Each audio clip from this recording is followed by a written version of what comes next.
The comfort between Freen and Becky that sparked too many questions. Intro. When comfort becomes impossible to ignore. Some connections don't announce themselves loudly. They don't arrive with dramatic confessions or headline-ready moments. Instead, they settle in quietly, so naturally that people don't notice them at first, until one day everyone does. The comfort between Freen Sorocha and Becky Armstrong didn't feel sudden. It felt earned, built slowly, layer by layer, moment by moment, until it became impossible to overlook. And when people finally noticed, it sparked more questions than answers. Because comfort like theirs doesn't look rehearsed, doesn't look strategic. It doesn't look accidental either. It looks lived in. How comfort is supposed to look, and why theirs didn't fit the box.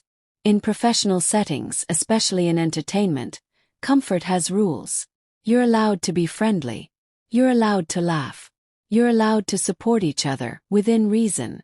But there's an invisible boundary people expect you not to cross.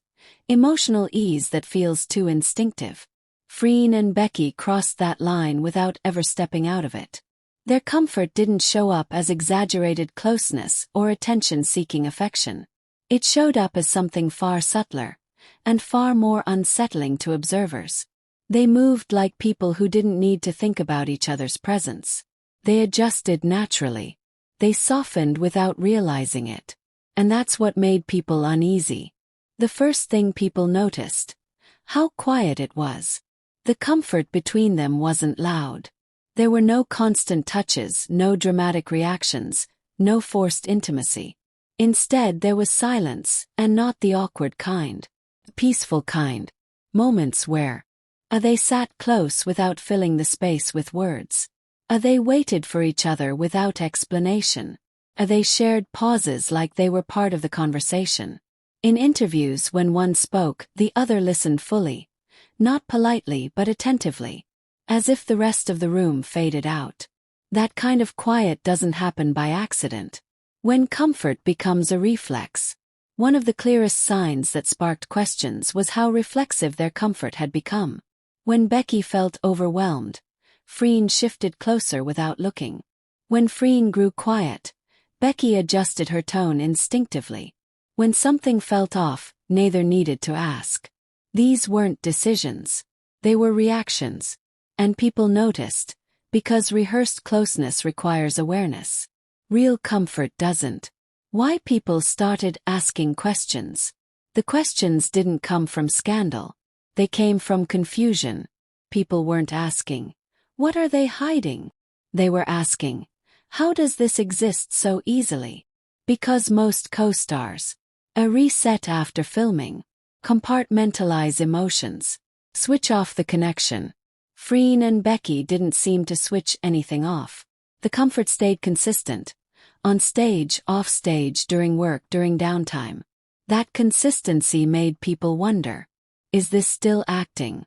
Or is this something else entirely? The moments that made it impossible to deny. It wasn't one big moment that sparked questions. It was accumulation. Of Freen automatically reaching for Becky's water before Becky realized she was thirsty. Becky grounding Freen during tense events with nothing more than presence. Shared glances that didn't seek validation from cameras. A laughter that felt private even in public. These moments didn't look like fan service. They looked like habit. And habits are built, not performed. When comfort starts to look like home, there's a particular kind of comfort that goes beyond ease. The kind that feels like relief. With each other, Freen and Becky looked lighter. Less guarded. More themselves. People commented that Freen seemed calmer when Becky was near. That Becky appeared more confident when Freen stood beside her. Not because either depended on the other, but because understanding creates safety. And safety changes how people show up. Why this comfort was misread. Many interpreted their closeness through extremes. Either it was just acting, or it must be something inappropriate. But comfort doesn't exist only at extremes. Sometimes it's simply two people who communicate without effort, respect each other deeply, trust the space between them. The problem wasn't their comfort. The problem was how rarely we see it modeled without labels. The line people thought they crossed.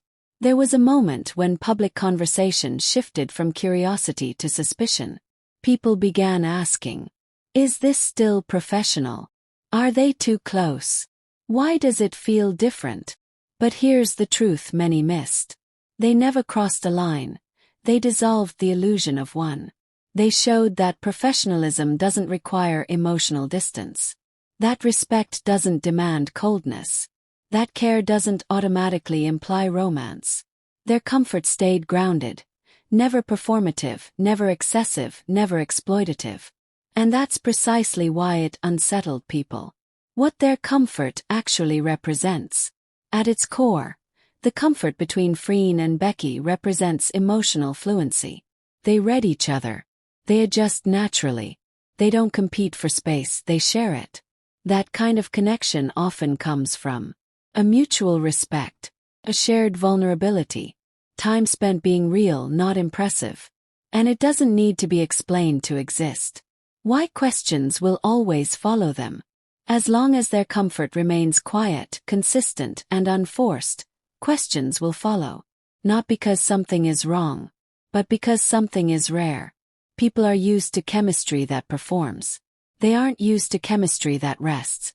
And rest makes people suspicious. Conclusion. When comfort speaks louder than answers.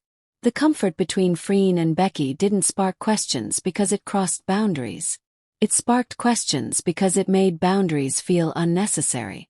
It showed what happens when two people don't need to prove anything, to the audience or to each other. When comfort becomes a shared language. When presence becomes reassurance. When silence becomes understanding.